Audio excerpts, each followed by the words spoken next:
All right, so I wanted to do a quick review of a Bible. I've never owned one of these, and then I ended up working on one in an ESV translation, I actually never got one of these. I think these came out in 2012 or 13. We'll be able to look here in a second.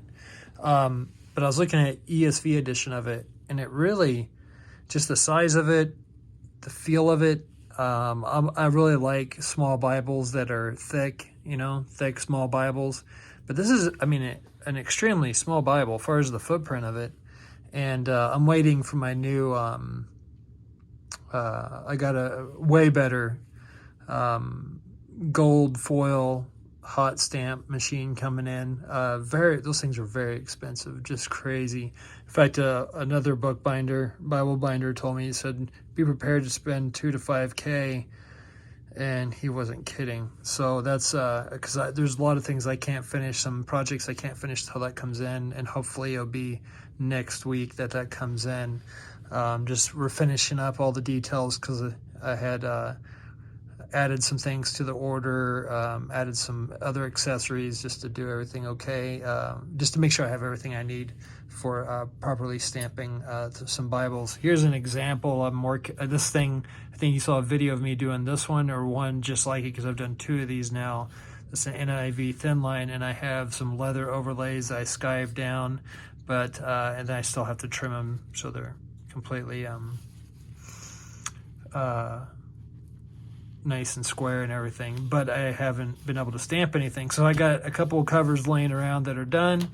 I just can't stamp them and send them off yet because I'm waiting for that new foil stamper, because the other one is just, don't buy any foil stampers that I know of unless somebody you know and you trust says to get one on Amazon.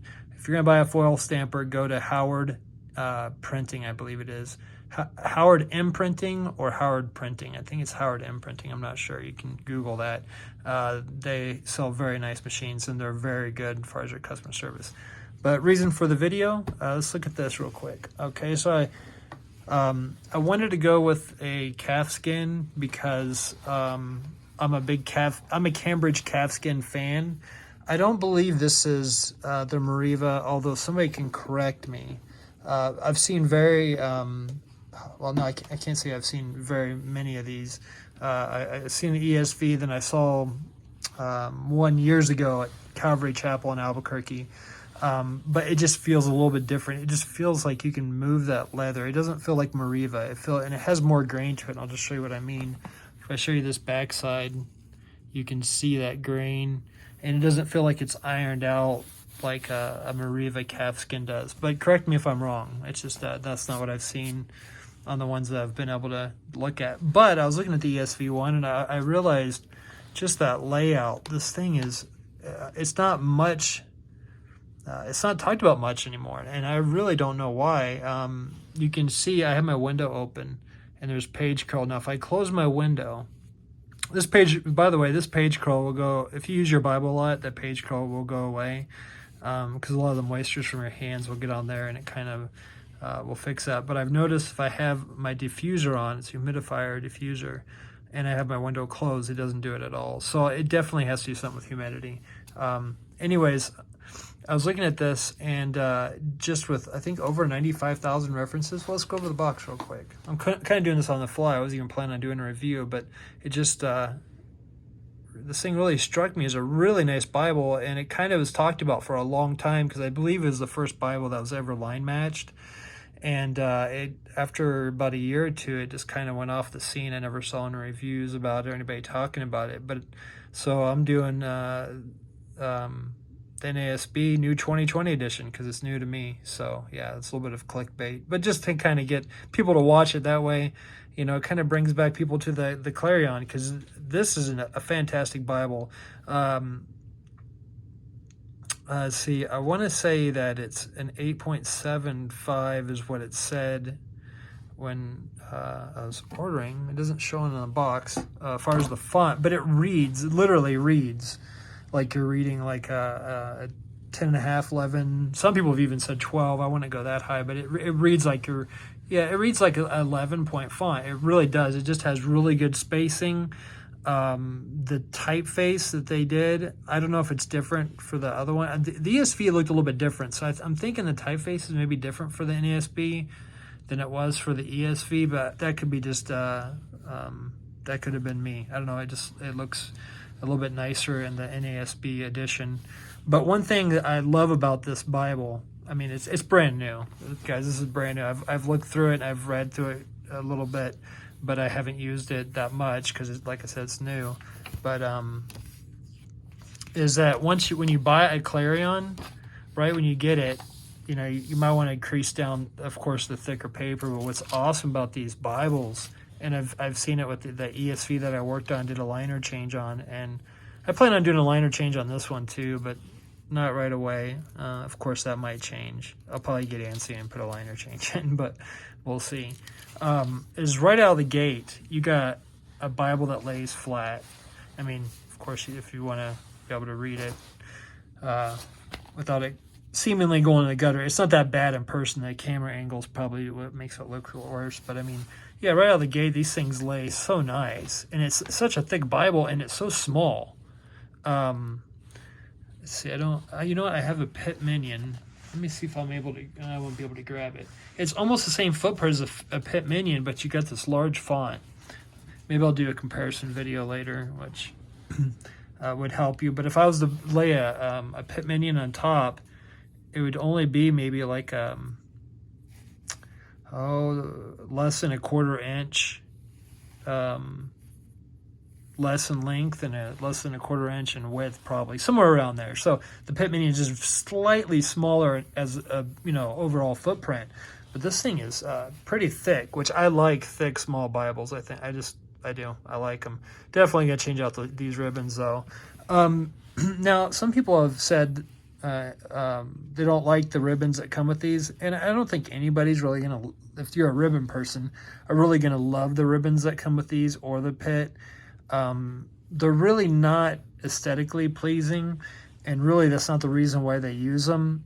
I said this years ago on a review. I think it was an old King James Pit Minion when they still did verse by verse Pit Minions, which I just found that Bible. I still have it. I'll have to do an update on that Bible. I found it, and I thought I had lost it, but I still have an old verse by verse Pit Minion.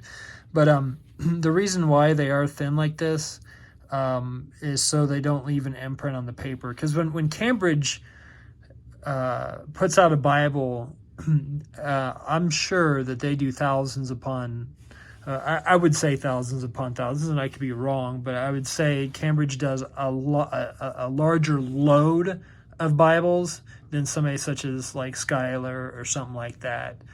Cambridge does thousands of Bibles, and then when they sell out is when they usually have like that 5 to 15 year gap of nothing new, and then all of a sudden they'll print more. Except for really popular Bibles, they'll keep up with those and keep printing them, like the Pit Minion and the Cambridge.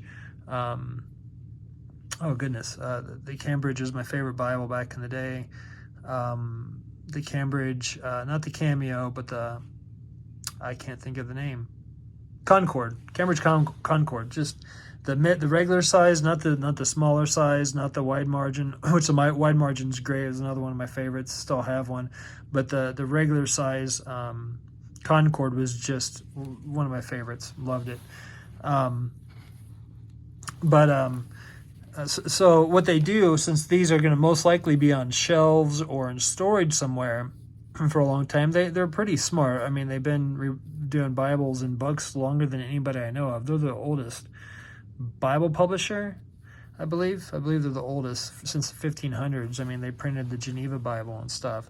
So they knew that since they do a larger mass quantity of Bibles, that if they're going to have ribbons sticking in their Bible for long periods of time without somebody opening it, it could leave an impression. So that's why they do that.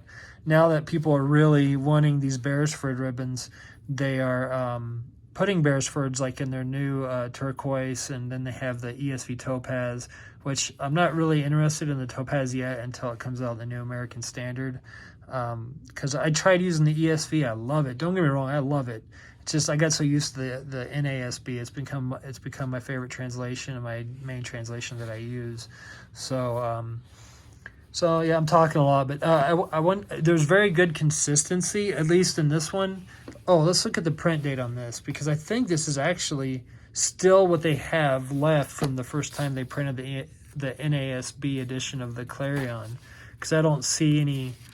It says first printed and there's nothing else after that. So it says, or first published 2012, and there's nothing here that I can find, unless you guys know different, that identifies this to be anything printed and bound after 2012. So I'm thinking this is probably from when it first came out in the NASB.